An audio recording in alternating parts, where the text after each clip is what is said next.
네, 안녕하세요. 강남구청 인터넷 수능방송 학교밖 청소년 2026년 대입 전략 설명회를 진행하게 된 진로진학 컨설팅 마이유니 대표 강예은입니다. 반갑습니다. 네, 오늘 준비한 강의는요. 나를 드러내는 기록과 실전 준비, 서식부터 면접까지 이 올인원 강의입니다. 네, 앞선 영상을 아마 보고 오셨을 텐데 보고 오셨을 때 내가 전형을 정해야 된다라고 제가 말씀을 드렸잖아요. 굉장히 강조했습니다. 근데 그때 이제 전형을 정했을 때 어떤 전형은 어떻게 준비해야 되는지를 제가 하나하나 다 말씀을 드릴 거예요. 그러니까 이전 영상과 지금 영상을 같이 보시면 모든 준비가 끝났다라고 보시면 되겠습니다. 그러면 시작하도록 하겠습니다. 우선 모집 요강 활용 방법부터 갖고 와봤습니다. 전형을 내가 정했으면 전형에 따라 모집 요강을 보는 것은 몹시 쉽기 때문입니다. 가볼게요. 모집 요강이라는 건 무엇이냐? 모집 요강은 각 대학의 입학 전형을 상세하게 설명한 것이라고 보시면 되겠습니다. 그러니까 우리 학교는 이런 식으로 선발을 할 거야. 너도 한번 읽어봐. 라는 모든 정보가 다 들어있는 게 바로 모집 요강이에요. 그래서 아직은 안 나왔어요. 아직 안 나왔고 6월 초에 나옵니다. 6월 초에 나오고 입학처 홈페이지에 들어가면 다운로드를 바로 받을 수 있다라고 보시면 되겠습니다. 그래서 전형 일정, 입시 전형 변경사항, 전형별 안내, 모집 학과, 수능 필수 선택 과목, 서류평가 산출 방식 등등등등이 다 나와 있기 때문에 우리가 이거를 보면은 이 대학에 대해서 알 수 있다라고 보시면 되겠고요. 검정고시 출신자 지원 가능 전형이나 비교내시 산출 방식도 바로 여기서 확인하실 수가 있다 보시면 되겠습니다.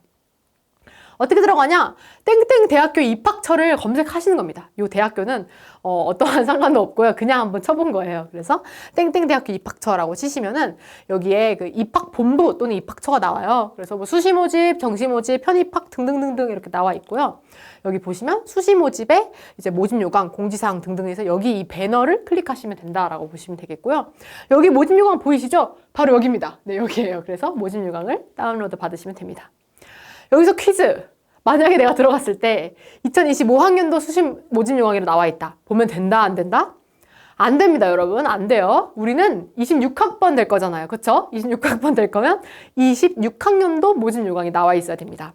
만약에 내가 6월 초에 봤어요. 6월 초에 입학처 홈페이지에 들어가서 모집 요강을 봤는데 아직도 2025학년도다 라고 하면 어떻게 되는 거예요? 기다려요? 아니요. 전화하시면 돼요. 왜 안 나오냐? 지금 봐야 되는데 라고 해서 무조건 요청하시고 26학년도 모집 요강을 꼭 보셔야 된다.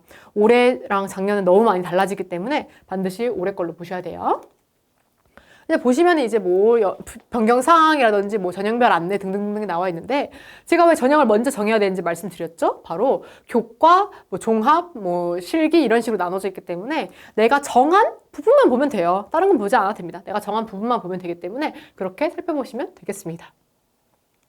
여기서 너무 중요한 거 하나 갈게요.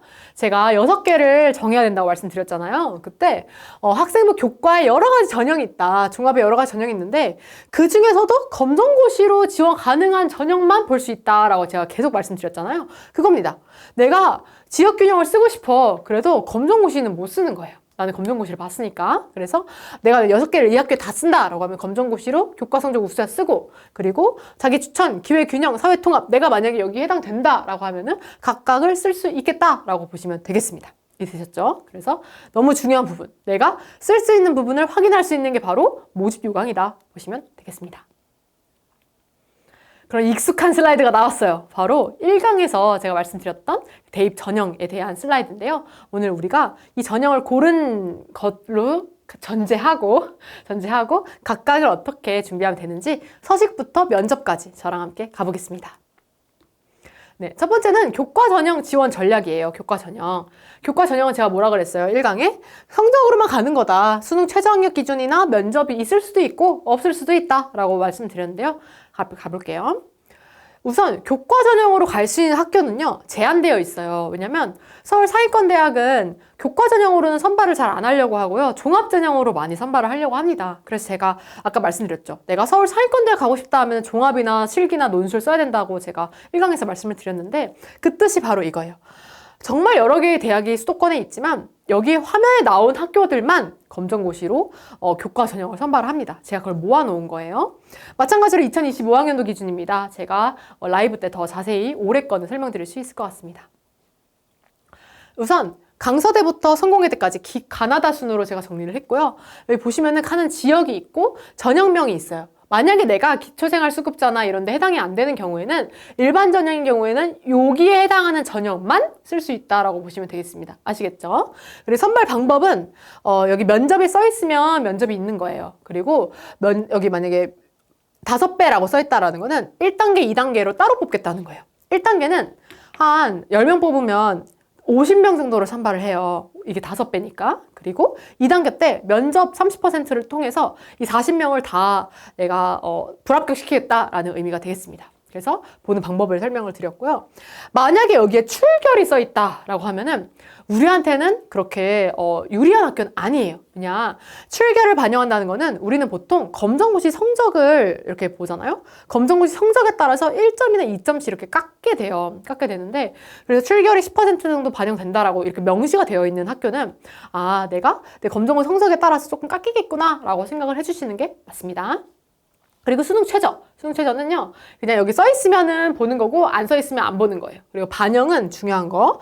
검정고시 성적을 어떻게 반영하는지예요. 그래서 내가 평균이 써 있으면 평균을 다 잘 봐야 되는 거고요. 내 과목, 예를 들어 명지는 국수사과 또는 국수사 한 이렇게 보거든요. 그래서 명지대는 이렇게 4과목 또는 5과목을 잘 봐야 된다. 인문계열은 국수, 영사, 한국사까지 같이 보고요. 자연계열은 국수, 영, 과 이렇게 4과목만 봅니다. 그래서 4과목 또는 5과목만 잘 보면 되는 것이다 라고 보시면 되겠습니다. 이제 가볼게요. 아마 캡처해 두시면 좋을 것 같은데, 강서대 또는 명지대, 보통 명지대를 가장 많이 가고 싶어 하고요. 성공회대도 서울에 있기 때문에 많은 친구들이 가고 싶어 합니다. 안양대 같은 경우, 또 인천대 같은 경우도 많이 선발을 했는데요. 특히 인천대는 이제 최저, 국립대이기 때문에 2합 7이라는 최저를 맞출 수가 있고, 또 평균을 보기 때문에 검정고시 성적이 거의 다 만점인 친구들만 보통 합격을 했어요. 그래서 내가 검정고시 만점이다 라고 하면은 최저 맞춰가지고 인천대 교과 100 면접 없거든요. 으로 지원할 수 있다라고 보시면 되겠고요. 안양대 보시면 이제 면접이 40%죠. 그래서 면접이 조금 세다, 면접이 좀 비율이 높다 하지만 면접만 잘 보면은 충분히 합격할 수 있다, 이런 식으로 보시면 될 것 같습니다. 그리고 평택대부터 협성대까지 이렇게 쭉 있는데, 한경대가 마찬가지로 2합 8이라는 최저가 걸려있죠. 그 이유는 국립대이기 때문입니다. 국립대이기 때문이어서 2합 8이라는 최저를 맞추면은 합격할 수 있는 곳이다 보시면 되겠습니다. 다음으로는 전문대 분석인데요. 교과 전형으로 갈 수 있는 전문대들을 또 모아놓은 건데, 여기서 중요한 거는 뭐냐면요. 교과 전형은 예를 들면 95에서 100점이면은 몇 등급 이런 식으로, 91에서 94면 몇 등급 이런 식으로 좀 급간이 좀 그래도 퍼져 있어요. 근데 전문대 같은 경우에는 99에서 100은 1등급, 98에서 97은 2등급 이런 식으로 한 2점, 1점 차로 굉장히 등급을 세분하게 나누기 때문에, 내가 만약에 몇 개 틀렸다고 하면 오히려 전문대로 이렇게 환산을 했을 때 훨씬 더 성적이 낮아질 수 있다라는 걸 말씀을 드리고 싶고요. 낮아졌어도 전문대는 이제 일반 4년제보다는 입시 결과가 많이 낮을 거기 때문에 그래도 여기 나와 있는 대학은 충분히 합격할 수 있다. 하지만 혹시라도 놀라지 않으셨으면 해서 갖고 왔습니다. 가볼게요. 서울에 있는 전문대는 여기가 있는 게 다예요. 여기가 있는 게 다고, 보통 동양미래대랑 아니면 이제 여대 종류, 이제 여학생들은 여대 종류를 많이 가고요. 보건대나 등등 명전문대를 모두 다 선호하는 대학입니다. 그래서 여기 면접이 있는 경우는 명전문대나 인덕대밖에 없고요. 면접 위주는 이제 글로벌 항공 서비스 학과만 면접이 있다고 보시면 돼요. 보통 전문대는 면접이나 수능 최저를 걸어놓지 않아요. 간호학과 이런 거 아닌 이상. 그리고 마찬가지로 전과목을 보는 학교도 많고, 국영수나 평균 이렇게 다양하게 본다 보시면 되겠습니다. 다음 경기권 전문대고요. 경기권 전문대 마찬가지입니다. 뭐 지역 제가 쭉 넣어놨으니까 나랑 좀 가까운 대학들 위주로 좀 선발을 하는 곳을 가야겠다라고 보시면 되겠고, 수능 최저 보시죠. 없어요. 수능 최저 없어서 보통 수능 최저는 간호 말고는 없다, 전문대는 라고 보시면 되겠습니다. 반영 과목도 뭐 국수 영사관지 뭐 전과목인지 이런 거에 따라서 각각 선택하시면 된다 보시면 되겠습니다. 동서울대부터 수원여대도 마찬가지고요. 여기 나오는 대학교 등에는 이제 내가 좀 정말 낮은 성적이어도 그 학과에 따라서 막 8점대, 7점대까지 합격하는 학과들도 정말 찾아보기 어렵긴 하지만 그래도 있거든요. 그래서 내가 검정고시 성적이 뭐 60에서 조금만 높다, 그냥 합격만 했다라고 하더라도 경기권 전문대에는 충분히 합격 사례가 있기 때문에 다시 보려고 1년을 더 기다려야 되나요? 이런 고민은 안 하셔도 된다. 그냥 지금 성적으로도 충분히 합격할 수 있는 대학들이 많다 보시면 되겠습니다. 네, 그리고 이제 신구대부터 유한대까지고요. 마찬가지로 쭉 캡처해 두시고 넘어가면 깔끔할 것 같습니다.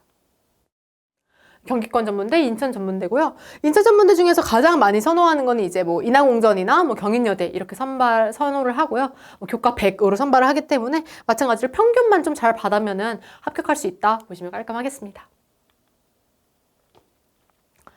네, 그럼 여기까지가 이제 갈 수 있는 대학교를 제가 설명을 드렸고요. 여기서 중요한 건 뭐예요? 내가 갈 수 있느냐, 내 성적으로 갈 수 있느냐일 거 아니에요. 그래서 지금부터는 이 성적을 어떻게 환산할 수 있는지, 내 비교 내신, 그러니까 내 검정고시 성적을 어떻게 환산할 수 있는지를 중심으로 말씀을 드리겠습니다. 우선 어디를 보시면 되냐면 아까 제가 처음에 설명드렸던 모집요강 후반부가 있어요. 모집요강 후반부에 학교생활기록부 반영 방법이라는 게 나와 있습니다.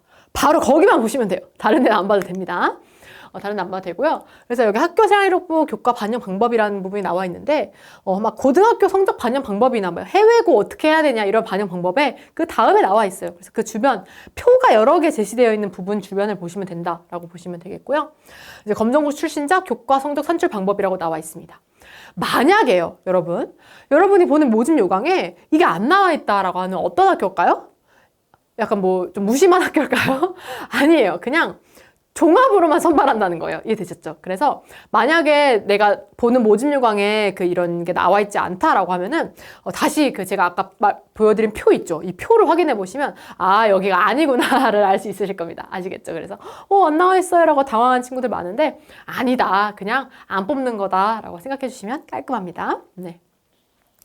제가 지금부터 4개의 유형을 설명드릴 겁니다. 4개 유형 설명드릴 건데 이 4개 유형 안에 보통 다 있어요. 안에 있는데 혹시라도 이 안에 없다라고 하면은 뭐 입학처나 이런 데에서 표로 또는 엑셀로 정리를 해놓은 학교들이 꽤 있어요. 우리 학교는 이런 식으로 검정고시 내신을 환산하면 됩니다. 그래서 엑셀이 올라와 있거든요. 그러면 그 엑셀 다운받아가지고 내 검정고시 성적 내보면 짜잔 하고 나옵니다. 그래서 그거를 활용해 보시면 되고 보통은 요 4개 안에 다 있더라 보시면 되겠습니다. 첫 번째, 평균 점수랑 등급이 나와 있는 경우인데요. 이 경우는 아주 이지한 경우예요. 너무 쉽습니다. 한번 같이 가볼게요. 평균 점수, 내가 그냥 검정고시 평균 점수를 석차 등급 점수로 환산해서 이 환산 평균 점수에 활용하라 라고 나와 있죠. 그냥 내 평균을 계산을 해요. 그런 다음에 여기에 내가 85 이상, 90 미만 이런 식으로 넣어보기만 하면 되는 겁니다.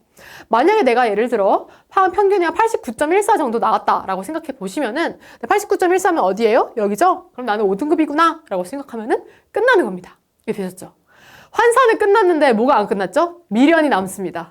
미련이 남아요. 왜냐면 나 5등급 아닌데 나 좀 더 잘 볼 수 있을 것 같은데 또는 나 좀 더 잘 환산될 수 있을 것 같은데 라고 생각이 들잖아요. 다음으로 넘어가 보겠습니다. 우린 지금 그 프로세스를 달려볼 거예요. 두 번째, 바로 과목 점수가 나와 있는 경우인데요. 과목 점수는 아까보다는 조금 더 계산할 게 많아요. 근데 그렇게 많지는 않아요. 가볼게요. 우선 아까는 평균을 계산했잖아요. 지금은 평균부터 들어가면 안 돼요. 지금 중요한 건 내가 과목별로 과목을 중요시한다는 거고요. 하나 팁을 드릴게요. 보통 검정고시 취득 성적 등급 이렇게 나와 있는 건 똑같은데 몇 점 몇몇 이렇게 소수점이 나와 있는 학교들은 평균을 본다는 거예요. 이해되셨죠? 그리고 그냥 이렇게 과목별 성적만 나와 있고 필수 몇 과목, 선택 과목을 반영하지 않은 이렇게 과목을 좀 뭔가 드러낸 학교들은 과목을 본다는 거다라고 보시면 되겠습니다. 아시겠죠? 그래서 필수 6과목을 본다라고 하면은 내가 선택 과목, 그러니까 한국사까지 국어, 수학, 영어, 과학, 사회, 한국사 말고 나머지 과목은 안 보겠다라는 거예요. 그래서 이거를 뺍니다. 도덕은 안 보고요. 그리고 각 과목 점수를 등급으로 변환합니다. 어떻게 하는 거냐? 아까는 내가 평균 계산해서 바로 넣었잖아요. 이제는 각 과목의 점수를 나는 국어를 96점 맞았으니까 2등급, 수학은 100점 맞았으니까 2등급, 영어 84점이니까 4등급 이런 식으로 각각 다 하나씩 해보는 거예요. 그런 다음에 변환한 등급의 평균을 구해주면 되는 겁니다. 아셨죠? 그래서 아까는 평균 점수 그대로 갖고 가서 표에 넣었다면 이제는 일단 한 번 넣어요. 한 번 과목별로 다 넣어요. 그런 다음에 그거를 내가 갖고 와서 그거의 평균을 구해주면 깔끔하다라고 보시면 되겠습니다. 아시겠죠? 네, 좋습니다. 세 번째로는 가중치라는 아이가 등장합니다. 가중치. 가중치라고 들었을 때 친구들 머리가 너무 지끈지끈해요 라고 하는데 가중치 그렇게 어렵지 않아요. 가중치는 그냥 국어, 수학, 영어를 잘하는 사람을 원해요 라는 거예요. 아시겠죠? 그래서 국어, 수학, 영어만 3단위를 곱하고 나머지는 1단위를 곱하는데 내 성적 그 자체에 곱하는 거예요? No, 아니에요. 그냥 내가 아까 환산한 그 등급 있죠? 그 등급, 예를 들어 2등급, 2등급, 4등급 이렇게 계산했잖아요. 그 등급에다가 곱하기 3을 해주면 되는 거예요. 아시겠죠? 가볼게요. 2번까지는 다 똑같아요. 아까 제가 일부러 똑같은 표를 갖고 왔어요. 그래서 2등급, 2등급, 4등급 등등등 계산을 해보고 그런 다음에 이 등급 국, 영, 수에만 곱하기 3을 해서 가중치를 곱해주면 되는 것이다 라고 보시면 되겠습니다. 그래서 이 등급의 가중치를 곱한 총합을 가중치의 합으로 나눠주면 결국 2.75등급이라는 등급이 딱 나오게 된다라는 거예요. 알겠죠? 그래서 그냥 하라는 대로만 하면 됩니다. 하라는 대로만 하면 되고 그냥 내가 가중치가 있냐 없냐에 따라서 우리가 선택해야 되는 건 뭐예요? 내가 국영수를 잘 봤어. 또는 국영수사 과를 잘 봤어. 그러면은 국립대나 이런 데서는 가중치를 반드시 부여하거든요. 그런 대학만 넣는 거예요. 이해되셨죠? 제가 지금 1부터 4까지 하나하나 같이 하는 이유가 뭐예요? 나한테 유리한 학교가 뭔지 그거를 내가 판단할 수 있는 방법을 알려드리는 거예요. 아시겠죠? 지금 그 단계에 있는 겁니다. 마지막, 환산 공식이 나와 있는 경우 이것도 이지해요. 쉬워요. 어떻게 하는지 보겠습니다. 그냥 깔끔해요. 나와 있어요. 그래서 내가 만약에 평균 점수가 몇 점 몇 점이다 하면은 여기 넣어가지고 계산한 다음에 이 안에다가 칸에 넣으면 되는 거예요. 그래서 보통은 칸이 여러 개 있어요, 여러분. 칸이 여러 개 있고 내가 평균을 바로 넣는지 아니면 각각 환산해서 넣는지 아니면 얘가 공식을 먼저 대입해보고 그 결과값을 넣는지 이거에 따라 다른 거기 때문에 나는 검정고시 비교 내신 환산을 하는 게 있어서 교과 전형은 칸을 잘 활용하면 되겠구나 라고 생각해 주시면 훨씬 쉬울 것 같아요. 아시겠죠? 그래서 요즘 막 환산해주는 페이지도 있고 해서 그거를 막 사용하는 친구들도 많은데 어떻게 될지 몰라요. 혹시라도 혹시 모르니까 한 번씩 크로스 체크를 해보는 게 너무 중요하다라고 보시면 되겠습니다. 아시겠죠? 그래서 검정고시 교과 전형은요, 딱 하나예요. 성적에 가장 유리한 방식의 학교를 찾으면 그걸로 된다. 그게 다다. 그게 바로 전략이다. 보시면 되겠습니다. 그러면은 우리가 검정고시 성적을 환산을 했어요. 그러니까 우리가 지금 알아낸 정보는 뭐예요? 나는 A 대학에 이 등급으로 갈 수 있구나. 이걸 안 거예요. 그쵸? 내가 A 대학에 이 등급으로 환산이 되는구나. 까지는 안 거예요. 근데 이제 우리가 모르는 건 뭐예요? 그래서 내가 붙을 수 있냐? 이걸 모르잖아요, 아직. 지금 그거를 같이 해볼 겁니다. 아시겠죠? 그래서 지금 우리가 이 학교마다의 내신 환산 방식을 알았다는 가정을 하고요. 내가 붙을 수 있는지 없는지 따져보는 방식을 같이 가보겠습니다. 그래서 대학교 입시 결과라는 걸 확인하면 되는데요. 입시 결과가 뭐예요? 우리 학교 작년에 이런 성적의 친구들이 들어왔어요 라는 것을 대학마다 다 공개를 하게 되어 있어요. 그게 바로 입시 결과예요. 아까 우리 모집 요강 찾았던 그 배너 있죠? 거기에 좀 더 내려가면은 입시 결과라는 배너가 있어요. 거기를 클릭하면 됩니다. 거기를 클릭하면 어떤 식으로 나와 있냐면 24학년도 25학년도 수시 모집 전형 결과 이렇게 나와 있을 거고 제가 지금 촬영하는 시점에는 아직 안 올라와 있는데 아마 여러분이 영상을 보시는 시점에는 각 학교마다 입시 전형 결과를 25년도 모집 결과라고 올려주셨을 거예요. 그거를 판단하시면 됩니다. 아시겠죠? 그래서 입시 결과 확인했을 때 학과마다 이렇게 몇 명이 응시했고 몇 번의 추합이 돌았으면 평균과 90%는 얼마 정도 된다라고 나와 있고요. 90%는 뭐예요? 100명 중 90등이에요. 아시겠죠? 그래서 내가 100명 중 90%가 몇 등급이더라 라는 것을 확인할 수 있는 게 바로 여기다 라고 보시면 되겠습니다. 그래서요, 여러분. 항상 친구들 제가 설명회 가면은 선생님 저 몇 등급이, 검정고시 몇 점인데 이 학교 갈 수 있어요? 라고 물어보는데 제가 그래서 한 번 더 물어봐요. 그래서 어느 학과인데? 라고 꼭 물어봅니다. 아시겠죠? 그래서 그냥 그 학교를 가고 싶다라고 했을 때는 너무너무 달라요. 아까 처음에 1강에서 설명드렸던 무전공학과도 정말 천지차이였잖아요. 그런 것처럼 내가 어느 학과를 가고 싶은지까지도 파악을 해놓으면은 정말 중요한 지표다라는 거고요. 작년도 지표는 뭐 의대 입시나 뭐 무전공이나 이런 것들의 다양한 변화가 있기 때문에 조금 바로 판단하기는 어렵다. 올해의 지표도 같이 판단을 같이 해야 된다라는 거 다시 한번 설명을 드립니다. 그것만 너무 믿어서 가면 안 돼요. 아시겠죠? 자, 그래서 중요한 포인트는요. 제가 평균을 받았잖아요. 예를 들어 내가 4.5등급을 받았어. 그러면은 내가 만약에 문예 콘텐츠 창작학과에 가고 싶어. 그러면은 갈 수 있어요? 없어요? 없겠죠. 왜요? 2.9등급이 평균이잖아. 근데 내가 4.5등급이라며. 그럼 나는 붙는 거예요? 떨어지는 거예요? 떨어지는 거예요. 이렇게 판단을 하는 거예요. 이해되셨죠? 방금까지 예시였고, 한 가지 팁을 드리면 우리는 평균보다 내 성적이 높냐 낮냐 이걸로 안정, 상향, 적정을 보는 거예요. 선생님 왜 평균이에요? 우리 90%로 하면 안 되는 거예요? 제가 만약에 3.3이면 3.26까지 붙었으면 들어갈 수 있는 거 아니에요? 라고 물어보는데 우리가 그 검정고시를 받기 때문에 출결이나 이런 데서 조금 깎일 수도 있고 다른 친구들이 받아가는 뭐 진로나 이런 데서의 가산점을 못 받아가는 경우가 굉장히 많아요. 그러다 보니까 내가 그냥 가산점을 못 받는다는 가정을 하고 평균을 중심으로 좀 보수적으로 접근을 하는 게 맞다라고 보시면 되겠습니다.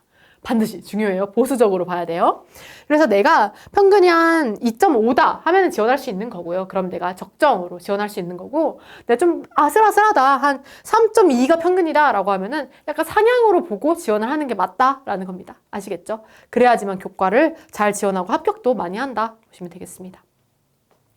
그래서 이런 식으로 교과 전형 대학 결정 과정을 같이 보는 거예요. 그래서 나는 예를 들어 이 학교만 가고 싶다라고 하면은 그 학교랑 그 학과를 다 쓰는 거예요. 그리고 나의 비교대시를 싹 써요. 그리고 전년도 입시 결과 또는 재작년 입시 결과를 쫙 쓰는 겁니다. 그러면 이제 나오죠.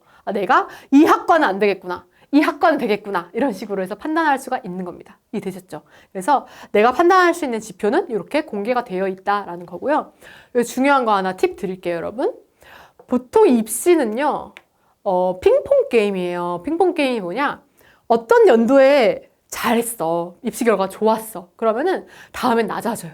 근데 어떤 경우에 막 원래 3등급 정도 뽑히는데 한 4등급까지 붙었어. 그러면 그 다음 연도에는 또 다시 3등급이 채워져요. 아시겠죠? 그래서 제가 추천드리는 거는 요거는 이제 여러분들의 예시를 보여드리기 위해 갖고 온 건데 전년도랑 한 재작년에서 한 3년도 입시 결과를 보고 그 평균이나 이런 걸 두고 따져보시는 것이 가장 유리하다라고 보시면 되겠습니다. 아시겠죠? 네. 최종 결정하는 방법은 어렵지 않습니다. 이런 식으로 하는 거예요. 저희 회사에서 컨설팅, 개인 컨설팅을 할 때도 이렇게 최종 결정을 같이 할 수 있도록 도와주기 때문에 내가 이 학교, 이 학과, 이 전형, 이 인원, 이 최저, 이 면접 어떤 식으로 하는지를 한번 쫙 두고 볼 수 있는 지표가 너무 중요해요. 그래서 내 내신, 내 비교 내신은 어떻고 입시 결과는 작년에 어땠고 충원 합격은 어떻게 됐다까지 이제 볼 수 있기 때문에 이 지표를 볼 수 있는 게 가장 중요합니다. 아시겠죠? 그래서 여기까지만 하면 뭐예요? 교과 전형은 끝난다라는 거예요. 그래서 여기서 중요한 부분을 하나 짚고 넘어가야 돼요. 바로 작년부터 좀 시행이 됐었는데 이제 검정고시를 이제 검정고시 성적만 들어가다 보니까 검정고시를 너무 많이 보는 친구들이 늘어난 거예요. 그래서 막 100점 맞기 위해서 막 4, 5번, 전에 6번까지 본 친구도 봤어요. 그래서 그러다 보니까 너무 많이 100점이 수두룩해진 거예요. 그래서 검정고시 만점들이 보통 응시를 하는 학교에서는 이런 동점자 처리 기준을 내밀기 시작합니다. 이게 뭐냐면 만약에 동점자가 나왔어. 동점자가 나온 경우에 전체 과목의 응시 횟수가 적은 친구들을 먼저 선발하겠다라는 거예요. 무슨 말이에요?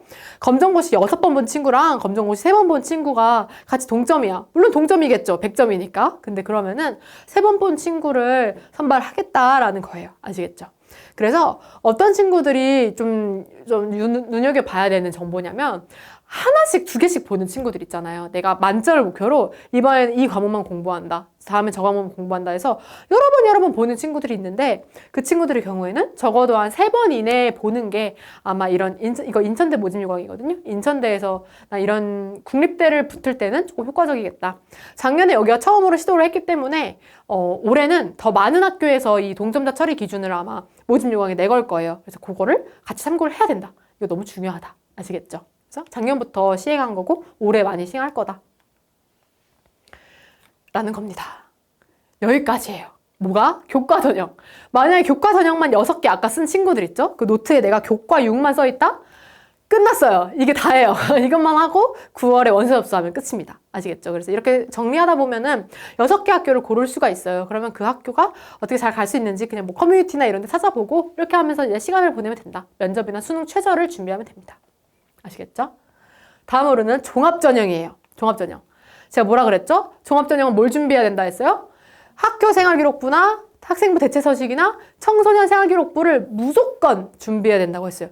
제가 필수라는 거는 보통 안 써요. 이 강의 자료에. 근데 필수, 반드시 필요하기 때문에 우리는 선택이 아니다. 필수다. 라는 겁니다. 아시겠죠? 그래서 우리가 살펴볼게요. 서류를 하나씩 살펴볼 건데 여기서 모든 거를 다 공개한다기보다는 내가 어떤 서류를 준비해야 좋을까요? 이거를 판단할 수 있는 지표를 지금부터 드릴게요. 첫 번째로는 청소년 생활기록부예요. 우리가 보통 알고 있는 생기부는 뭐예요? 학교 생활기록부죠. 학교 생활기록부는 학교에서 있는 거고요. 청소년 생활기록부는 화면에 나와 있는 것처럼 꿈드림 센터, 학교 밖 청소년 지원 센터에서 활동한 내용을 적어주시는 거예요. 우리가 작성하는 거예요? 아니에요. 우리가 작성하는 거 아니고 선생님들이 적어주시는 거예요. 그래서 선생님들이 그냥 학교처럼 이 친구는 어떤 활동을 했더라 라고 이제 적어주시는 공식적인 자료가 바로 이 청소년 생활기록부가 된다라고 보시면 되겠습니다. 화면에 보시면 이제 인적 상황, 출결 상황, 수상 경력, 취득 상황 등등등등 정말 똑같아요. 똑같으니까 정말 공신력 있게 사용할 수 있는 지표구나 라고 생각해 주시면 좋을 것 같습니다. 이렇게 쭉 있고요. 화면에 보시는 것처럼 저희 회사에서도 그리고 최상위권 학교에 좀 입학했다라고 하는 그런 사례는 보통 청소년 생활기록부를 많이 써서 합격한 사례라고 보시면 되겠고요. 반영하는 대학은 국립대 위주예요. 그래서 뭐 서울과학기술대, 서울대, 뭐 한경대, 단국대 등등등등, 인천대, 충남대 등등 해서 요 학교에 지원하고 싶은 친구들은 반드시 써야 되는 게 바로 청소년 생활기록부다. 물론 대체 서식을 쓸 수 있다라고 모집 요강에 나와 있거든요. 모집 요강에 나와 있는데 그래도 청기부를 쓰는 게 깔끔하다라고 보시면 되겠습니다. 여기서 너무 중요한 사항은 관외대회. 그러니까 내가 이 센터 밖에서 한 활동을 쓰기가 좀 어렵다는 거예요. 그래서 내가 뭐 수상 실적이라든지 아니면 뭐 공인 어학 시험 성적이라든지 뭐 학회지 통해 논문을 뭐 썼다든지 이런 친구들이 꽤 있잖아요. 그래서 그런 친구들은 절대 쓸 수 없다. 이 센터에서 활동한 것들을 중심으로 써야 된다라고 보시면 되겠습니다. 그래서 활용 팁은 이렇게 내가 청소년 생기부의 서술형 항목은 직접 관찰한 내용도 물론 쓰실 수 있지만 내가 뭔가 뭐 자기평가서, 수업 산출물, 동료평가서 이런 것들을 써서 내면은 그걸 기반으로 작성해 주실 수 있다는 거거든요. 이걸 내가 남겨두면은 나중에 면접 때도 좋아요. 면접 때도 좋기 때문에 이걸 남겨두고 선생님한테도 내고 나도 이제 보면서 이걸 중복으로 활용할 수 있다면 베스트다라고 보시면 되겠습니다. 다음으로는 미보유자 대체 서식이에요. 우리가 청기부가 있고 청기부는 뭐예요? 선생님들이 써주시는 감사한 서류이고 청기부는 아까 말씀드렸다시피 국립대를 중심으로 한 15개 이내의 대학만 지원이 가능한 한정된 대학이다라는 거고요. 나머지 대학은 다 이 대체 서식을 받습니다. 대체 서식은 뭐냐면 너 학생부 없어? 그러면은 청기부 대신에 이 대체 서식을 써와 라고 이제 해주는 거예요. 여기서 중요한 거는 뭐예요, 여러분? 오늘 이 강의를 통틀어서 가장 중요한 부분이에요. 그게 뭐냐면 내가 고등학교 졸업학력 검정고시를 합격해버리잖아요? 그러면은 그 이후의 경험은 못 쓴다는 거예요. 어디에? 대체 서식에. 이게 제일 중요한 포인트예요. 내가 만약에 4월 검정고시를 봤어요. 25년 1일차 4월 검정고시를 봤어. 그러면 5월에 합격할 거 아니에요? 내가 만약에 8월 검정고시를 전과목을 치는 게 아니라면 나는 2025년 5월까지의 활동만 대체 서식을 쓸 수 있는 거예요. 그 이후에 한 활동을 쓸 수 있어요? 없어요. 면접에서 말할 수 있어요? 면접에서 말할 수 있어요. 하지만 대체 서식에는 쓸 수 없다. 왜냐면요, 여러분들이 고졸학력 검정고시를 봤잖아요. 그러면은 너 고졸 이렇게 되는 거예요. 우리 고등학교 졸업하고 나서 다시 이제 고등학교 가서 활동하지 않잖아요. 마찬가지예요. 그래서 우리가 좀 잘 활용을 해야 되는 게 바로 이 부분이에요. 내가 6월, 7월, 8월 것도 쓰고 싶어. 그러면은 잘 들으세요. 내가 8월 달 검정고시를 국어부터 선택 과목까지 다시 봐야 돼요. 다시 봐야지만 이 친구는 8월에 시험을 봐서 9월에 합격을 했구나 라고 이제 대학이 알고 그러면 그때까지 인정을 해주는 거예요. 선생님 그럼 저 교과도 쓰는데 교과 성적은 어떻게 해요? 라고 하면 이렇게 하는 거예요. 내가 어차피 나중에 그 입학 원서를 낼 때 성적을 선택할 수가 있어요. 내가 내고 싶은 성적을 낼 수 있는 거야. 그러니까 내가 만약에 4월 검정고시를 잘 봤어. 만점이야. 그러면은 내가 4월 검정고시 성적을 뽑아서 교과 성적을 보는 데는 그걸 내면 되는 거예요. 그리고 종합 전형으로 지원하고 싶은 학교는 내가 8월에 검정고시 봤잖아요? 그러면은 그 성적표를 그대로 내면은 아, 이 친구는 8월에 검정고시를 봤구나 라고 알 수 있는 겁니다. 아시겠죠? 그래서 내가 내고 싶은 성적표를 선택할 수 있기 때문에 나는 망했어 이렇게 하지 마시고 최대한 좀 전략적으로 활용해서 이거를 갈 수 있는 지표를 내면 되는 것이다 라고 보시면 됩니다. 아시겠죠? 선생님, 그럼 청소년 생활기록부는요? 이렇게 물어볼 거예요. 청기부는요, 여러분, 아까 이렇게 나왔지만 수시 학생부 작성 기준일은 8월 31일까지예요. 그러니까 학교에서도 8월 31일까지의 활동은 다 들어갈 수 있어요. 우리도 마찬가지예요. 센터에서 8월 31일까지의 활동은 다 들어갈 수 있어요. 그래서 이렇게 하는 거예요. 만약에 내가 청기부를 쓰는 친구예요. 국립대를 가고 싶어요. 그러면은 4월만 봐도 돼요. 왜냐? 어차피 청기부란 서류 안에는 8월까지가 다 들어가고 내가 어떤 활동을 했는지 상관없이 그냥 8월까지가 들어가기 때문에 일단 내가 청기부를 쓴다라고 하면 안심해도 된다. 다만 대체서식을 쓰는 친구들 있죠. 내가 직접 써야 되는 친구들. 그 친구들만 이제 이거를 보는 거예요. 아, 내가 언제 합격을 했는지를 잘 지금부터 좀 전략을 세워야겠구나 라고 생각해 주시면 됩니다. 그거예요. 뭐 어려운 건 아닙니다. 그냥 그거를 내가 생각을 해야지만 나중에 이거 못 쓴대요 라고 하는 일이 없으니까 그 지점을 참고해보면 좋을 것 같습니다. 그래서 이렇게 생겼어요. 내가 가장 의미 있었다고 생각하는 활동을 중요도 순으로 5개까지 기재를 하게 되어 있는데요. 5개든 10개든 학교마다 자율이에요. 이렇게 나와 있습니다. 마찬가지로 작년도 지표니까 캡처만 해두시고 나중에 보시면 좋을 것 같고요. 여기 보시면 건국대부터 홍익대까지 쭉 이렇게 있어요. 우리한테 유리한 학교는 뭐예요, 여러분? 뭐 5개씩 쓰는 학교예요? 아니에요. 우리는 최대한 우리 활동을 많이 쓰는 학교가 유리한 거예요. 여기 보시면 세종대 뭐라고 돼 있어요? 15페이지 이내면 너네가 한 거 다 내 이거예요. 동국대 어디 있어요? 동국대 10페이지 이내 대출 무슨 뜻이에요? 10페이지 이내면 너네가 한 거 다 봐줄게 이런 거예요. 우리한테 유리해요? 불리해요?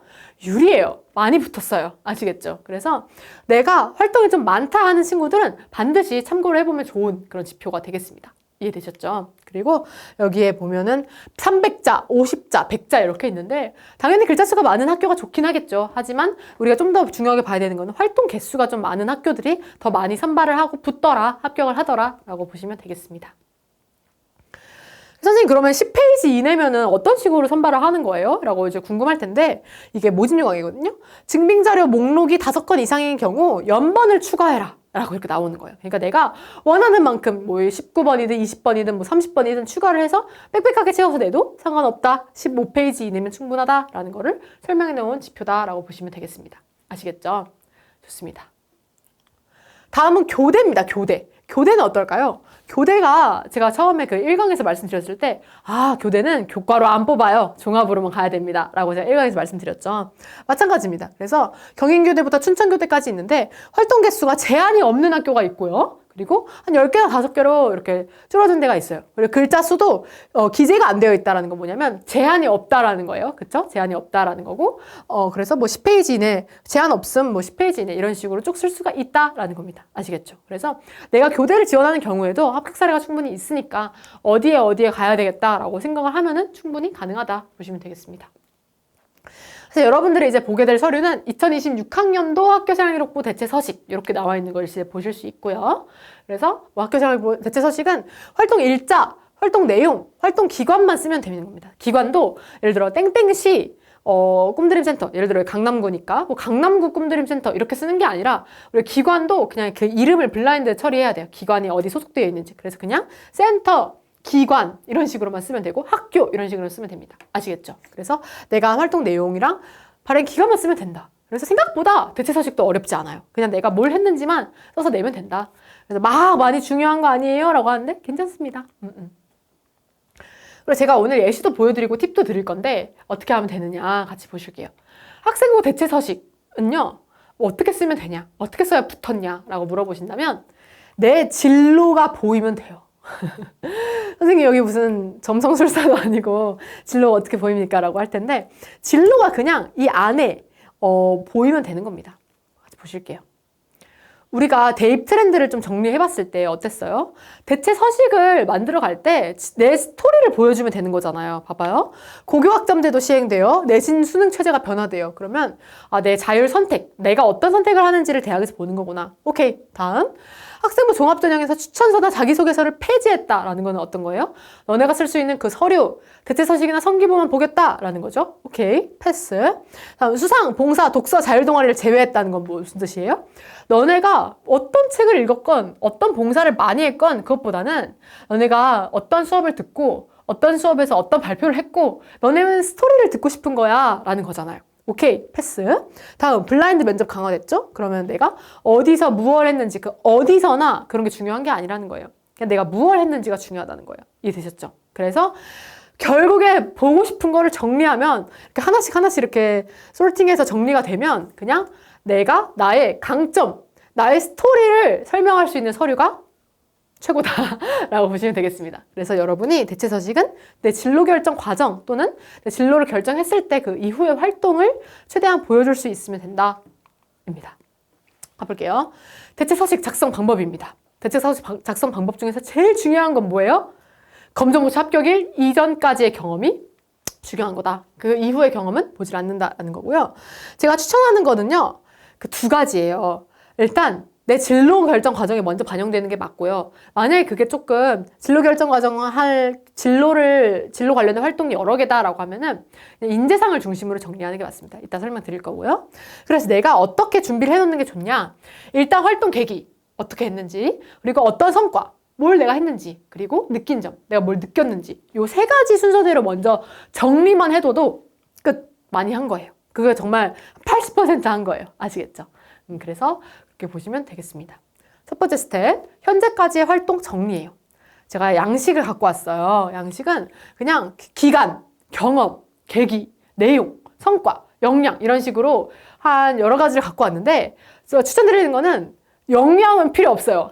역량은 나중에 이제 우리가 좀 겹치는 거 없을 정도로 하려고 역량을 넣어 놓은 거고 그냥 내가 일단 시기별로 어떤 활동을 했는지까지만 적어두면은 50%한 겁니다. 아시겠죠? 진짜 50%. 그래서 시기별로 어떤 활동을 했다까지만 일단 먼저 적어주시고 두 번째, 활동 선정 기준은 바로 인재상과 진로 두 가지라고 말씀드렸죠?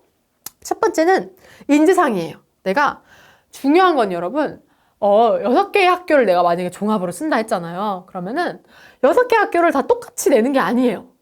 무슨 말이냐? 학교마다 원하는 게 달라요. 학교 원하는 게 달라서 우리 학교는 이런 친구를 원해 라고 하면 나는 그 친구야 라고 해서 맞춰서 해주는 거잖아요. 똑같아요. 그래서 학교마다 원하는 게 다르기 때문에 내가 그거에 맞춰서 서류를 좀 잘 구성해서 내는 것이 나의 목표다 라고 보시면 되겠습니다. 그래서 예를 들어 볼게요. 우리 학교는 현장 경험이 좋아 라고 하면은 국립극단이나 인턴십 한 거, 꿈드림센터에서 인턴십 한 거 그런 거 있잖아요. 그런 거를 이제 내면 되는 거고 우리 학교는 인문학적 소양이 중요해 라고 하면 뭘 내면 되는 거예요? 전시나 뮤지컬 그런 것들을 이제 내면 되는 거예요. 그리고 우리 학교는 진취적인 게 좋아, 도전적인 게 좋아 라고 하는 학교는 어떤 거예요? 내가 센터에서 영화 제작한 거, 아니 뮤지컬에 나갔던 거 그런 것들을 내면 되는 겁니다. 이해되셨죠? 그래서 내가 어떤 학교를 지원하느냐 그 학교에 맞춤형으로 내가 제출한다 라고 보시면 되겠습니다. 내가 이걸 잘했지? 나 이거 잘하지? 이런 게 아니라 너네 이거 좋아한다며? 나 이거 잘했어. 이렇게 해서 내는 게 바로 우리의 전략이다 라고 보시면 되겠습니다. 아시겠죠? 그리고 두 번째는 이제 나의 진로를 반영하는 건데 대체 서식을 여러 개를 이제 저희가 정말 많은 걸 보유하고 있을 거 아니에요? 그래도 이제 온라인이고 이게 영상이 남다 보니까 최대한 그 친구인 거를 특정할 수 없도록 제가 좀 여러 개를 가려놨어요. 그 점을 좀 참고해 주시면 감사하겠고요.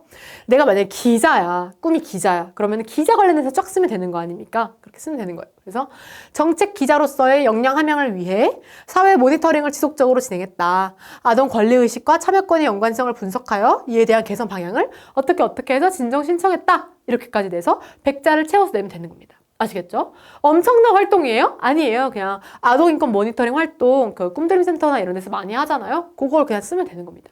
이해되셨죠?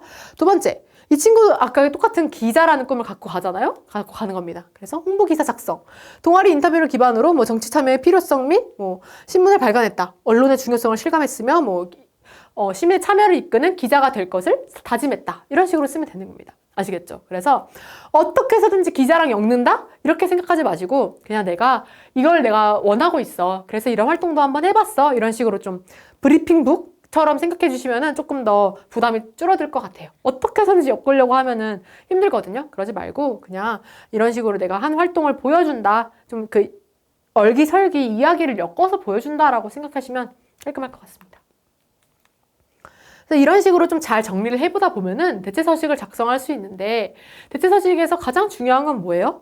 잘 썼다 하는 대체서식은 뭐예요? 아, 이 친구가 이 진로로 가기 위해 이렇게나 노력을 했구나 라는 것을 볼 수 있는, 딱 보자마자 아, 이 진로 또는 이 학과임을 예측할 수 있는 서류가 잘 쓴 서류다 라고 보시면 되겠습니다. 화면에 보실게요. 1번 공학의 역량 및 전망 탐구, 반도체 설명 보고서 작성, 뭐 아니면 뭐 프로그래밍. 이 친구 어디에 지원했을까요? 모르긴 몰라도 공대예요. 맞죠? 모르긴 몰라도 프로그램이야. 뭐 컴퓨터 공학 아니면 뭐 반도체라고 하면 뭐 재료공학이나 신소재나 뭐 기계나 이쪽이겠죠? 그래서 어쨌든 예측할 수 있게 하는 것. 이게 좋은 서류입니다. 두 번째는 더 쉬워요. 영상 만들고 소개, 직업과 연관, 뭐 영상 10개 정도 제작, 영상 동아리. 어떤 학과일까요? 영상학과겠죠? 이런 식으로 판단하시면 되는 겁니다. 아시겠죠? 그래서 내가 이 친구들이 다 학교에서 물론 하는 활동도 있지만 자퇴하기 전에 활동도 있지만 다 센터에서 한 거예요. 그러니까 너무 활동이 없는데 학교 밖에서 너무 불리한 거 아니에요? 하지 않아도 된다. 그냥 이렇게 써도 합격한 케이스가 많다 보시면 되겠습니다. 이 친구는 이제 태권도 학과인데요. 태권도 학과 활동 기관이랑 이런 거 쓰고 내가 손동작과 발차기 등의 태권도 기본기, 기술 완성 과정, 훈련일지 작성법을 직접 교육했다. 이 정도로만 쓰면 됩니다. 50자 또는 100자. 그리고 송판 격파와 태권 체조를 중심으로 공연을 기획하여 태권도의 매력을 널리 알리는 기회가 됐다. 이런 식으로 그냥 깔끔하게만 써주면 되면 여기까지만 하면 되는 겁니다. 아시겠죠? 종합 전형도 어렵지 않다. 여기까지만 하면 된다라는 겁니다. 그래서 대체서식을 준비할 때 팁을 하나 드리면요, 여러분. 반드시 활동 증명서가 있어야 돼요. 팁이 아니다. 강조다, 강조. 강조. 그래서 반드시 활동 증명서가 있어야 돼요. 제가 아까 이렇게 여러 개 썼잖아요. 여러 개 썼으면은 쓴 것들은 무조건 증명 서류가 있어야 돼요. 증빙 서류. 아시겠죠? 그래서 활동 증명서는 어떻게 돼 있냐면 이런 식으로 활동 증명서 이름 김활동 해가지고 활동명, 활동 기간, 활동 시간 이렇게 해서 만약에 된다면 어떤 활동을 했음 이렇게 좀 써주면 더 좋아요. 써주시면 더 좋아요. 근데 이거는 센터나 아니면 학교나 이런 데서 발급해 주시는 거기 때문에 약간 부탁을 하는 방법밖에 없어요. 어떻게 좀 정해진 게 아니고 화면 보시면 아시겠지만 활동 증빙 서류가 그냥 직인만 들어가면 돼요. 내가 어떤 내 인적 상황이랑 활동 상황, 용도 그리고 어디서 뽑아줬는지 그리고 직인만 들어가면 되는 거기 때문에 최대한 내 활동 내용이 추천서처럼이라도 들어갈 수 있도록 왜냐면 증빙 서류니까 그래서 그렇게 들어갈 수 있도록 이렇게 시간만 나와 있으면 증빙이 좀 애매하잖아요. 그러니까 활동 확인서를 꼭 내용이 좀 들어갔으면 좋겠다라는 겁니다. 이해되셨죠? 그래서 선생님 부탁드립니다. 한 번만 써주세요 라고 꼭 해주시면은 선생님들께서 써주시거든요. 그럼 그거를 직인 받아가지고 가면 된다라는 겁니다. 아시겠죠? 그래서 활동 증빙 서류를 이렇게 준비하면 된다라는 거고요. 보통 친구들이 쓰고 싶어 하는 게 독서예요. 독서. 왜냐면 쓰기가 쉽죠? 왜냐? 그냥 책만 읽고 독후감만 쓰면 되니까. 하지만 이제 제가 뭐라 그랬어요? 첫 시간에? 1강 때? 독서 대입에서 안 봐요. 안 보기 때문에 만약에 A 책을 읽고 독후감을 썼다라는 게 들어가 있으면 그냥 그거는 없어지는 거예요. 그 칸은 사라지는 거예요. 그래서 만약에 독서를 꼭 넣고 싶다라고 하면요. 우회적으로 예를 들어 뭐 어떠한 보고서 작성을 하는 데 있어서 뭐 도서를 참고했다. 이런 식으로 우회적으로는 쓸 수 있어요. 왜냐면 뭐 어디 참고했는지는 보여줄 수 있으니까. 근데 어떠한 독후 활동을 하였음. 이거는 안 된다라는 거예요. 아시겠죠? 뭐 써두는 된다. 근데 학교에서 안 볼 거다라는 거니까 꼭 명심을 하시면 좋을 것 같습니다. 그래서 또 중요한 거는요. 오늘 계속 중요한 것만 말하죠. 좀 쉬어가고 싶은데 중요한 것만 계속 말하니까 집중해야 되죠. 미안해요. 네. 그래도 중요한 게 있어요. 뭐냐면 잘 들어요. 학교에서 대입을 이제 할 때 우리가 9월에 원서를 넣잖아요. 9월에 원서를 넣을 때 보통 학교에서는 9월 첫째 주 또는 둘째 주에 나온 활동 증빙 서류를 인정해 주려고 하는 학교가 많아요. 어떤 학교는 뭐 그냥 뭐 어떻게든 내세요 이렇게 하는 학교들도 많은데 그래도 학교에서 원래 공식적으로 인정하는 거는 뭐냐 내가 9월 초나 9월 둘째 주에 한 거를 보통 공식적으로 인정을 한다라는 거예요. 여기 보시면 막 9월 11일, 9월 12일 이렇게 하잖아요. 그렇기 때문에 내가 먼저 받아놓는 것도 물론 좋지만 최대한 내가 원서 접수하고 선생님 저 여기에 원서 넣을 건데 활동 증명서가 필요해요. 조금 뽑아주세요 라고 할 때 9월 둘째 주 정도에 하는 게 가장 좋다라는 거예요. 그래야 2번 일하지 않으니까. 특히 제가 지방에도 정말 많이 설명회를 가잖아요. 근데 갈 때 보면은 막 이사 온 친구들도 있고 그래요. 그러면 활동 증명서를 받으러 가기 좀 번거로우니까 미리 연락드려 주시고 그런 다음에 이제 활동 증명서를 하면 좋을 거다라는 겁니다. 그래서 증빙 서류를 준비할 때 있어서 만약에 내가 학교생활기록부를 내고 싶어. 예를 들어 내가 자퇴를 2학년 1학기 때 했는데 그 전에 있었던 활동들은 좀 내고 싶어 라고 하면은 뭐가 필요한 거예요? 빨간색 네모 안에 있죠? 원본 대조필이라는 게 필요해요. 원본 대조필은 뭐냐? 아무래도 사본일 거 아닙니까? 그쵸? 내가 내는 게 사본일 텐데 그 사본을 원본과 내용이 다르지 않아요? 라는 도장을 찍을 수가 있습니다. 그거예요. 이런 식으로 땡땡 고등학교 장 원본 대조필인 해가지고 학교마다 좀 달라요. 학교마다 다른데 이 사본은 원본과 상의 없음을 확인함 이렇게 해서 원본 대조필을 받아가야지만 이 서류가 공신력 있게끔 활용할 수 있겠구나 라는 것을 꼭꼭 알아놔야 된다라는 겁니다. 아시겠죠? 그래서 원본 대조필을 받아가야 된다. 그래서 퀴즈. 선생님 저 서포터즈 활동을 했어요. 서포터즈 활동을 했는데 저 거기서 막 수료식에서 막 셀카 찍어서 올려도 돼요? 안 되겠죠. 그러면 제가 이렇게 증빙 서류를 계속 말하지 않았겠죠. 내가 서포터즈 활동을 했다라는 그 기관 단체장의 직인이 있어야 되고 또 하나 팁을 드리면요, 여러분. 민간 단체에서 활동한 거 물론 좋죠. 아주 좋아요. 우리의 삶을 풍요롭게 해요. 하지만 대학에서 원하는 거는 그래도 적어도 정보기관 산하의 단체들, 또는 정보기관 산하의 센터들, 또는 정보기관 산하의 학교들 이런 데서 받는 거를 훨씬 더 선호해요. 그래서 내가 뭐 여러 데서 활동하는 건 너무 좋고 장려할 만한 일이고 저도 너무 좋지만 그래도 활동 증명서를 받을 때는 이걸 기반으로 뭐 보고서를 쓴다든지 뭐 토론 활동을 센터에서 한다든지 이런 식으로 해서 센터에서의 활동 증명서를 받는 게 우리한테 조금 더 대입에 있어서는 더 유리하더라라고 말씀드리고 싶습니다. 아시겠죠? 그래서 다른 데 활동한 거 좋지만 활동 증명서는 그래도 센터에서 더 큰 활동을 해서 하는 게 맞다라고 보시면 되겠습니다. 이런 상황에 있어서 친구들은 걱정을 해요. 선생님, 저 서류는 냈는데 이제 이거 중심으로 물어보는 거예요, 면접에서? 이런 식으로 이제 물어봅니다. 그러니까 블라인드 면접이라고 해도 면접이 너무 두렵잖아요. 그쵸? 근데 그럴 경우를 어떻게 하면 되는지에 대해 살펴볼게요. 제가 1강에서 퀴즈를 냈어요. 퀴즈를 냈을 때 내가 검정고시를 봤다는 거를 학교의 그 면접관들이 알 수 있느냐? No! 라고 말을 했어요. 근데 블라인드 면접이라는 게 뭐냐면 내가 어떤 곳에서 태어났고 뭐 어떤 곳에서 활동을 했고 이런 지역이나 뭐 성병, 성별, 주소, 수험번호 이런 거를 일체 말하지 말라는 거예요. 이걸 지키면 돼요. 지키면 되는데 그럼 어떻게 말해야 돼요? 이런 식으로 말하면 되죠. 그 활동에 집중해서 말하면 되는 거예요. 제가 뭐 예를 들어 강남구 학교복 청소년 지원센터에서 어떤 활동을 했습니다. 이렇게 원래 말하려는 대답을 저는 이런 활동을 중심으로 어떤 걸 느꼈습니다. 이렇게 말하면 되는 거예요. 아시겠죠? 그래서 블라인드 면접이라고 해서 어렵지 않다. 그냥 내 스토리를 다 말하면 되는 거예요. 스토리를 말하면 되는데 다만 내가 어디서 했는지 그런 것들만 말 안 하면 되는 거다. 그러면 대인 면접 준비 전략을 같이 가볼게요. 대인 면접은 5가지로 제가 나눠왔는데 5가지 하나 살펴볼게요. 사실 지금 이걸 막 봐야 되는 건 아니에요. 언제 할 거냐? 라이브 때 좀 더 자세히 말씀드릴 거고 우리는 그냥 주의사항이나 이런 걸 숙지하고 넘어가겠습니다. 첫 번째는 제가 아까 설명드렸던 블라인드 면접의 유의사항을 숙지하는 게 중요하고요. 두 번째는 대학별의 특징을 파악해야 돼요. 봐봐요. 어떤 학교는 토론 면접을 봐. 어떤 학교는 뭐 4대1로 면접을 봐. 어떤 학교는 그냥 뽑아가지고 내가 어떤 질문에 대한 답을 하는지를 봐. 어떤 학교는 제시문을 봐. 이런 식으로 학교마다 다르기 때문에 내가 지원한 학교가 어떤 식으로 보는지를 좀 보고 그거에 따라서 준비를 하면 되는 거다.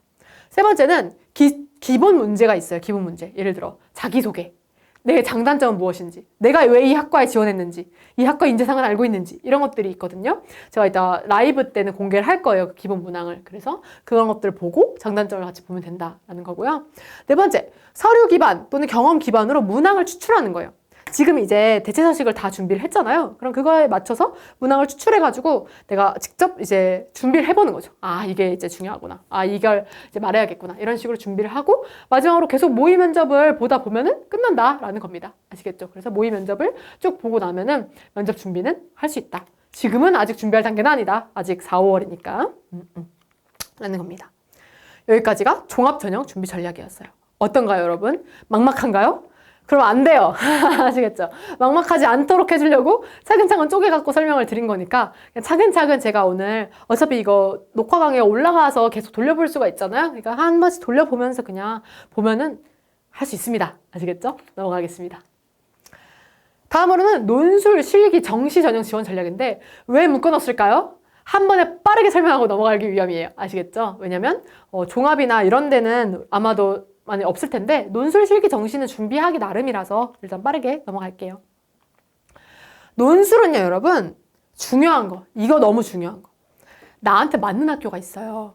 나한테 맞는 학교. 그러니까 예를 들어 뭐 그냥 상위권 대학이라고 문제가 다 어렵고 하위권 대학이라고 문제가 쉽고 이런 게 아니라요. 나에게 맞는 문항을 내는 학교가 있습니다. 그래서 모의 논술이나 기출 문제를 직접 풀어봐야 돼요. 풀어보면서 학교별로 유형을 탐색해보는 게 중요합니다. 예를 들면 이 학교는 공통점과 차이점을 쓰래요. 그래서 제시문 가에서 뭐 다라마까지 뭐 여러 개의 제시문이 나오고 그냥 쓰는 거예요. 이런 게 있는가 하면 문학 제시문이 나오는 경우도 있어요. 등장인물이 거짓된 언행을 한대요. 등장인물이 나오네? 뭐 어떤 소설이 나오려나? 소설이 나와요. 이런 식으로. 그래서 점순이 이런 사람들이 나오고 어떤 그 상황인지를 쓰고 왜 이 사람들이 서로를 이해하기 위해 어떤 노력을 해야 되는지 써봐라. 이런 식으로 쓰는 겁니다. 이해되셨죠?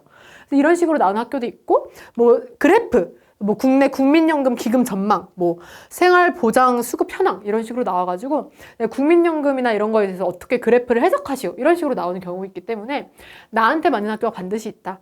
왜냐면 이제 학원이나 이런 데 가보면 논술학원이 있기는 한데 좀 비싸요. 그래서 파이널반 이런 것도 있거든요. 그래서 수능 전후로 파이널반 같은 게 열리면 이 학교만 중심으로 그 학교에 맞춰서 내가 쓸 수 있도록 하는 거기 때문에 그런 것들을 좀 들어봐도 되고, 영 내가 안 되겠으면 그냥 그 나한테 잘 맞는 학교만 찾아가지고 내가 쭉 매 주말마다 풀어봐도 합격하는 친구들이 꽤 있거든요. 그러니까 너무 비싸서 경제적으로 부담되는 친구들이 많아 하길래 그래도 이런 여러 가지 방법이 있다라는 것을 말씀드리고 싶습니다. 그래서 우리가 문해장작학과 준비하는 거 아니잖아요. 그쵸? 그래서 그냥 적절히 적용했는가, 적절히 보여줬는가, 한국 정부의 조치를 어떤 식으로 평가하는가, 이런 식으로 원하는 것만 써주면 되는 거예요. 아시겠죠? 원하는 것만 써주면 되는 거기 때문에 너무 겁먹지 말고 하나하나 내가 요목조목 이 5점, 15점, 10점을 받을 수 있는지를 내가 계속 판단하면서 써내려가면 그걸로도 충분히 합격한다라는 겁니다. 자연계열도 가볼까요? 자연계열도 마찬가지예요. 여러 가지 이제 문제가 나왔을 때 내가 1등급, 2등급으로 나타나 있지만 모든 과정을 1, 2, 3의 모든 과정을 쓰기만 하면은 점수를 만점을 받는 거예요. 아시겠죠? 그러니까 내가 적어도 이런 과목은 이렇게 써야지. 이렇게 미적이나 기하를 이렇게 써야지. 이런 식으로 각각에 해당하는 것들만 잘 쓰는 연습을 그냥 그 긴 노트 같은 데다가 줄글 노트에다가 써내려가기만 하면 그걸로도 충분히 점수를 받을 수 있다 보시면 되겠습니다. 그리고 약술형 논술 제가 설명드렸죠. 1강 찾아보시면 나올 텐데 약술형 논술은 쉬운 논술이에요. 빈칸이나 풀이 과정을 단답형으로 쓰는 과정이 많은데 마찬가지로 약술형 논술이나 수리 논술은 답이 틀려도 계산 실수라면은 부분 점수를 줍니다. 그렇기 때문에 내가 쭉 하나의 문제를 끝까지 풀 수 있느냐? 그거를 연습을 많이 할수록 좋다라고 보시면 되겠습니다. 아시겠죠? 그래서 하나의 문제, 어렵든 쉽든 상관없습니다. 그냥 처음부터 끝까지 빼먹는 개념 없이 다 그 과정을 전체를 쓸 수 있느냐? 그것만 보는 거기 때문에 참고해 주시면 됩니다. 아시겠죠? 그렇게 논술을 준비해 주시면 되고요. 실기. 실기도 마찬가지예요. 논술고사랑 똑같이 각각의 학교에 맞는 실기고사가 있기 때문에 그거를 준비해주면 됩니다. 그래서 예를 들어 뭐 시각 디자인이다, 아니면 음악이다, 예술이다, 뭐 춤이다 이런 식으로 여러 개가 있잖아요. 보컬이다 그런 경우에는 그 학교에 맞춘 그런 후기 같은 걸 좀 찾아보고 그 학교에 맞춘 일정이나 내용을 체계적으로 준비하기만 하면 된다라고 보시면 되겠고요. 뭐 학교마다 그런 실기 반영 비중이나 이런 것들도 모집 요강에 다 나와 있기 때문에 그런 것들을 참고하기만 하면 된다 보시면 되겠습니다. 마지막으로 정시 전형 지원 전략은요. 지금의 입시가 어떻고 뭐 어디까지 누가 합격했고 이런 것들은 이후에 강의에서 이제 다룰 거고요. 그냥 기본적으로 활용할 수 있는 프로그램만 이제 설명드리고 마치도록 할게요. 그래서 수능 성적을 중심으로 지원한 전형이라고 말씀을 드렸고요. 제가 모의 지원 리포트, 진학사나 이런 데 UA나 모의 지원을 할 수 있는 리포트를 구성할 수 있는 곳이 있어요. 예를 들면 이렇게 내가 어느 학교에 만약에 모의 지원을 했다라고 하면은 이 학교에 지금 몇 명이나 지원을 했다 이런 식으로 내가 수능을 직접 정시를 직접 1월에 응시를 하기 전에 그 전에 이제 이게 열려 있기 때문에 요걸 활용하면 아주 좋다. 시기는요. 수능 성적표 나온 날 이후에 보통 열리거든요. 그리고 그 이후부터 1월 초에 수능 정시 원서 접수하기 전까지가 가장 활발하고요. 가장 중요한 거는 이제 마지막 주겠죠. 12월 마지막 주에 보통 많은 친구들이 이걸 넣기 때문에 그때 나의 등수를 좀 판단을 해서 지원하는 게 좋다. 정시는요, 여러분, 수시랑 좀 그 느끼는 긴장감이 많이 달라요. 수시는 6개 중에 하나 붙겠지, 이런 생각을 좀 할 수도 있고, 안정도 넣을 수 있는데, 정시는 어디가 안정인지가 판단이 안 가는 경우가 꽤 있어요. 특히 이번 연도 입시는 그럴 거예요. 작년도에도 이제 의대니 뭐니 해가지고 좀 많았거든요. 그래서, 올해도 그럴 수 있으니까, 최대한, 수시에 끝내자. 여러 가지 지표를 제가 말씀은 드리겠지만, 최대한 우리가 도와주겠지만, 그래도, 수시에 끝내는 것이 바람직하다. 라는 거예요. 너무 불안하니까. 그래서 거기 보면은 뭐 내가 6칸, 7칸 이렇게 나오는데 내가 이 학교에 붙을 확률이라고 보시면 돼요. 그래서 뭐 6칸이다 라고 하면은 60% 정도 내가 합격을 할 거다. 그럼 뭐 3칸이다 하면 30%밖에 합격을 못 할 것 같다. 이런 확률이니까 그렇게 판단을 해주시면 되겠습니다. 아시겠죠?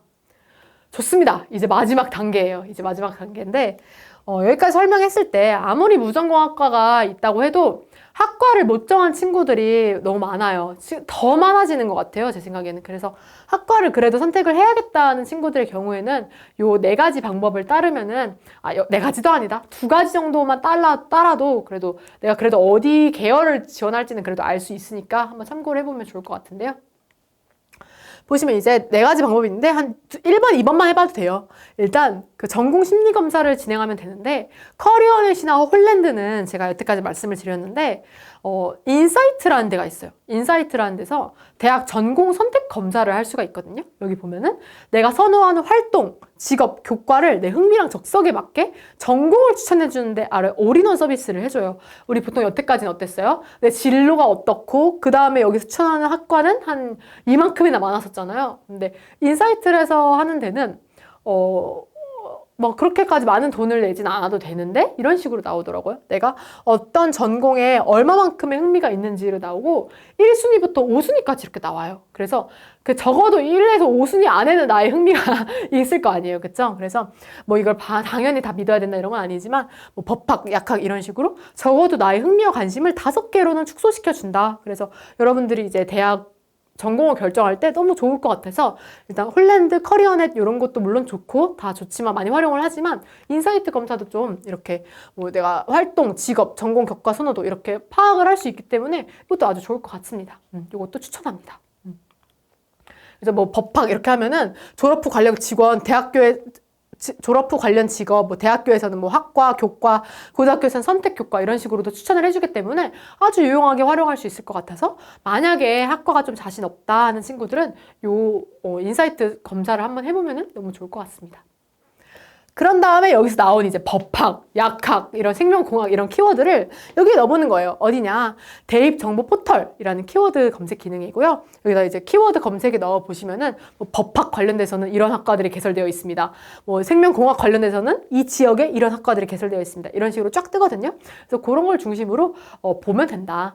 보시면 뭐 지역, 입학 정원, 경쟁률, 뭐 입시 결과 이런 식으로 나와 있기 때문에 그냥 지금도 똑같아요. 지금도 뭐 4년 전이나 5년 전이나 똑같이 계속 업데이트가 돼서 나오기 때문에 이거를 참고해 보면은 깔끔하다라고 보시면 되겠습니다.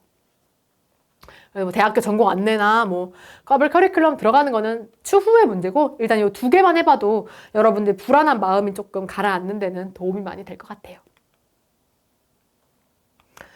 네, 그래서 제가 추천드릴 수 있는 사이트는요, 이렇게 학과 선택이나 이런 거에 있어서 도움을 받은 것만큼 입시에 있어서 더 많은 정보를 얻고 싶으면은 다음에 사이트를 좀 보면 되는데, 첫 번째로는 아까 보여드렸던 그 키워드 검색 있는 그 대학 어디가예요. 대학 어디가 대입 정보 포털이라고 치시면 나오는데, 여기 키워드 검색도 할 수 있고, 뭐 합격, 불합격 정보도 좀 제공을 하고 있어서 여러분들이 좀 관심을 갖고 보시면 좋을 것 같고, 대입 상담 프로그램이라는 사이트는요, 그냥 대학 입시 요강을 한눈에 볼 수 있게끔 잘 정리해놨어요. 그래서 내가 좀 귀찮다, 모집 요강을 볼 때 귀찮다 하면은 요 대입 상담 프로그램을 좀 참고해보면 좋을 것 같고, 너무 중요한 거, 대학 알림이 너무 추천합니다. 왜요? 이건 정보기관에서 하는 사이트인 것 같아요. 근데 정보기관 사이트인데, 대학은요, 제가 보내드릴 수 있어요. 대학 합격증은 여러분 손에 제가 쥐어드릴 수 있어요. 왜냐면 여러 가지 경험이 정말 많으니까. 합격 사례도 많고. 근데 중요한 건 뭐예요? 대학은 내가 등록금도 내야 되지, 입학금도 내야 되지, 그리고 뭐 내가 취업도 해야 되고 진로도 찾아야 되고 하잖아요. 대학 이후의 삶이 더 중요하잖아요, 사실. 저희가 회사를 운영하는 것도 사실 대학만 가는 게 중요한 게 아니다. 같이 가야 된다. 이렇게 생각을 해서 운영하고 있기 때문에 여기 보시면 땡땡대학교 장학금, 땡땡대학교 등록금 이런 식으로 치면 그 지표가 자세하게 나와 있어요. 그래서 조금 더 대입에 있어서 현실적인 부분을 좀 잘 알 수 있겠다 하는 부분이 바로 이 대학 알림이라고 보시면 되겠습니다. 그리고 이 UA라고 해서 진학사랑 UA가 둘이 이제 같이 우리 원서 접수를 할 수 있는 플랫폼이에요. 진학사 어플라이, UA 어플라이 이런 식으로 우리가 나중에 원서 접수를 하게 될 텐데 그때 이제 진학 플랫폼에서 뉴스라든지 연도별 입시 결과 이런 것들을 좀 입시 일정을 알 수 있다라고 보시면 되겠고요. 다음은 저희 회사 홈페이지인데 저희가 이제 이런 강의 같은 거를 좀 올려놔요. 강의 같은 걸 좀 올려놓고 그냥 무료로 유튜브로 들어갈 수 있게끔 올려놓기 때문에 내가 만약에 들었는데 좀 까먹었다 또는 더 많은 뭐 면접이나 이런 정보를 좀 듣고 싶다 이럴 경우에 그냥 들어와서 무료로 그냥 정보를 좀 얻어갈 수 있기 때문에 아주 참고를 하시면 좋을 것 같고 마지막 전문대학 포털 프로컬리지라는 사이트가 있는데 여기는 뭐냐? 전문대에 대한 모든 정보가 다 있어요. 그렇기 때문에 한 번씩 내가 전문대에 대해서 들어가 보고 싶다 하면은 들어가 볼 수 있다. 그럼 내가 직업세계라든지 전공 안내, 전형 방법 이런 것들을 자세히 파악할 수 있다라는 겁니다. 아시겠죠? 그래서 여러분 수시 지원 사실 별거 없습니다. 그냥 지금 막 부담이 막 있을 텐데 오늘 강의 들어보다 보면 어때요? 그냥 뭐 이대로만 하면 될 것 같죠? 그게 다예요. 다들 합격을 했고 여러분들도 할 수 있기 때문에 너무 고민하지 않아도 되고 우리 벌써 스텝 1까지 한 겁니다. 전형 선택까지 했고 분석하고 이제 선정하는 방법까지 말씀드렸잖아요. 그래서 이제 우리는 스텝 5만 남은 거예요. 지원 전략이나 계획을 같이 수립해서 여러 가지 활동을 하거나 뭐 논술을 준비하거나 아니면 뭐 검정고시를 준비해서 가면 된다라고 보면 될 것 같습니다. 되셨죠? 그래서 우리가 준비해야 된 서류 마지막으로 볼게요. 우리는 검정고시 성적표나 합격 증명서는 반드시 있어야 됩니다. 특히 성적표가 있어야 돼요. 왜요? 성적표에 보시면은 내가 어떤 과목에 몇 점을 받았고 언제 받는지가 자세하게 써 있잖아요. 그 성적표를 사실 대학마다 내는 거기 때문에 성적표만 있어도 됩니다. 합격 증명서는 그냥 따라오는 서류라고 보시면 되고요. 그리고 종합전형을 준비한 친구들이 아니어도 내가 이런 나의 성서 생활기록부나 이런 게 있으면은 면접 같은 거 준비하기 좋으니까 면접 준비할 때 좋으니까 이런 서류가 있으면 좋다. 이거는 필수. 이거는 선택 이렇게 보시면 되겠습니다. 그래서 제가 처음에 1강 때 말씀드렸잖아요. 우리가 검정고시 합격을 했고 대체 서식 같은 거 하면은 내 검정고시 성적표를 학교에 직접 내야 되는가? 이걸 제가 퀴즈로 냈었어요. 4번이었는데 검정고시 성적표를 직접 내야 되는가?에 있어서 X였죠. 잘 들으세요, 여러분. 만약에 지금 듣는 친구들 중에 선생님 저는 검정고시 8월만 봤어요. 올해 8월만 봤어요. 라고 하면은 8월에 본 친구들은 검정고시 성적표를 온라인으로 낼 수가 없어요. 무슨 뜻인지 아시죠? 온라인으로 낼 수가 없어서 오프라인으로 제출을 해야 되는데 화면에 보이는 것처럼 내가 이게 이제 원서 접수를 했을 때 출력, 발송용 봉투 표지라는 거거든요.